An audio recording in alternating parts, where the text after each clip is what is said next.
Good morning. Good morning. Good morning. Can I get the black?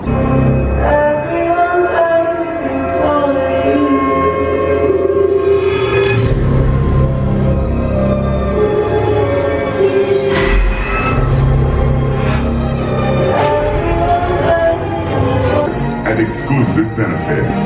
If you're not an Eating AMC Panda. Stubs member, join today. I got Panda, like I At the said. movie, the feature is on the big screen.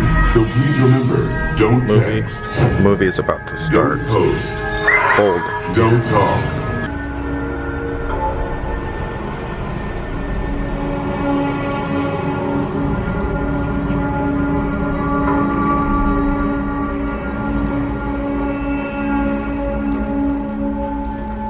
What happened to her, Mom?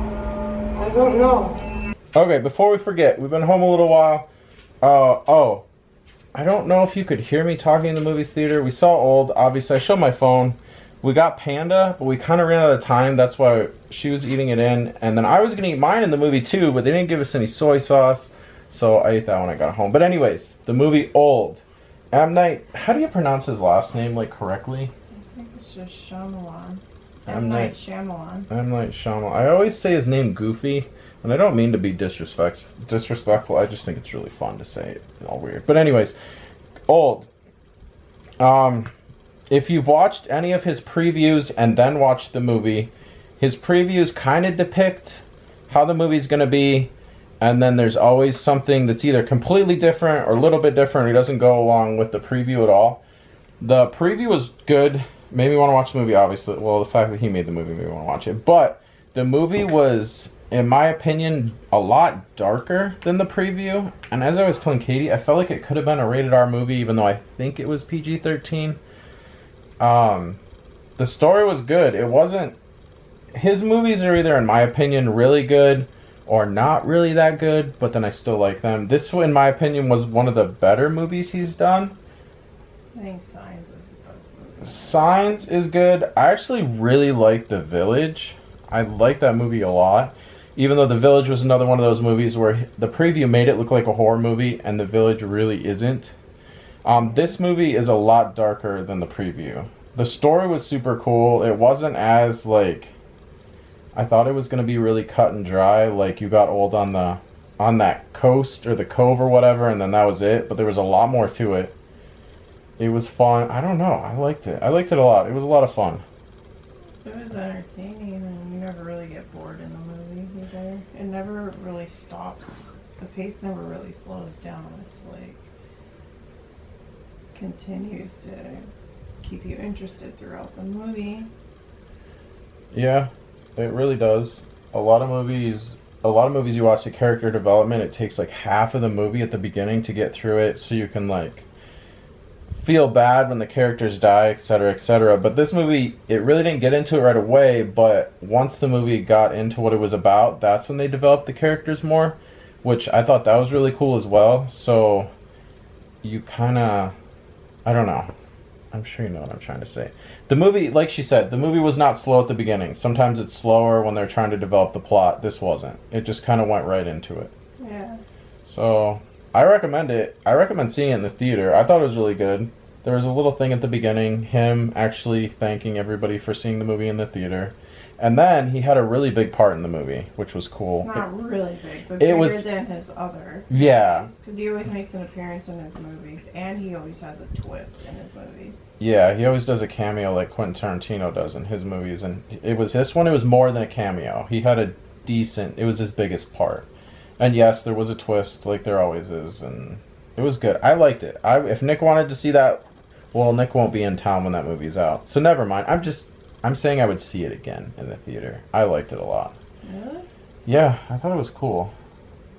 I can't really say much more because spoilers and whatnot, but it doesn't stray too far from the preview. It is about a cove where you age really fast, but it gets a lot darker. It goes into what happens when people age, as in like when they have certain sicknesses or illnesses, and it gets pretty dark. Like he could easily made that a rated R movie, but then I know that would have cut off a huge demographic of people that could see it, and I know that's why none of his movies are rated R. because he purposely wants.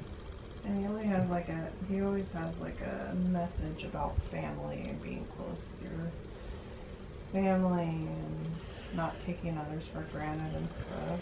This one, which we can't talk about, the other message it had at the very end of the movie, it was like a catch-22 message, to where if you do one thing, it's good for society as a whole, but if you do something else, then it's good for us. What?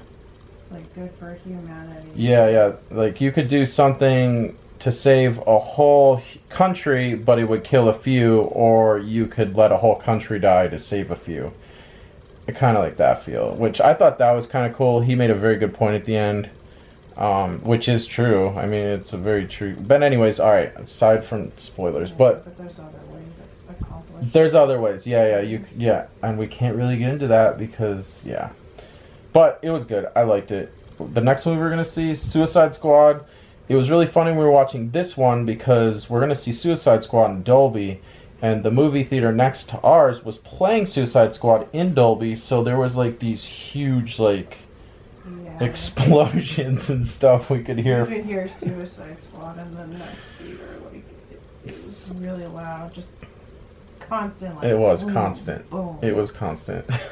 But it just made me excited because that's the movie we're going to see next, Suicide Squad. Yeah, it made me look forward to Suicide Squad more. Yeah. It sounded like there was a lot of action. Yeah, it sounded like action the whole movie, actually. And another thing with this theater, I'm sure, because you're watching this 3 weeks from now, COVID's going to be even worse. But the theaters, they aren't spacing anymore. So when we bought our tickets, some idiots, no offense to those idiots, sat right next to us. And it's we were in a huge theater. There was seats. Our tickets like earlier. Yeah, we pre-buy our tickets. And yeah, people sat right next to us. Somebody knowingly bought seats right next to us. And it's like, there was all this space in the theater where they could have sat, but they chose to sit right next to us. And I know we're complaining about people sitting next to us, and you're like, oh, you didn't even have to go out. But still. So anyways, what we did is we just sat by ourselves somewhere else in the movie theater. To a completely different area. Where nobody was. People. Yeah. But, yeah. So, it was a good movie. Suicide Squad's next. I'm actually really excited for that as well. And then after that, Don't Breathe 2. And then Candyman.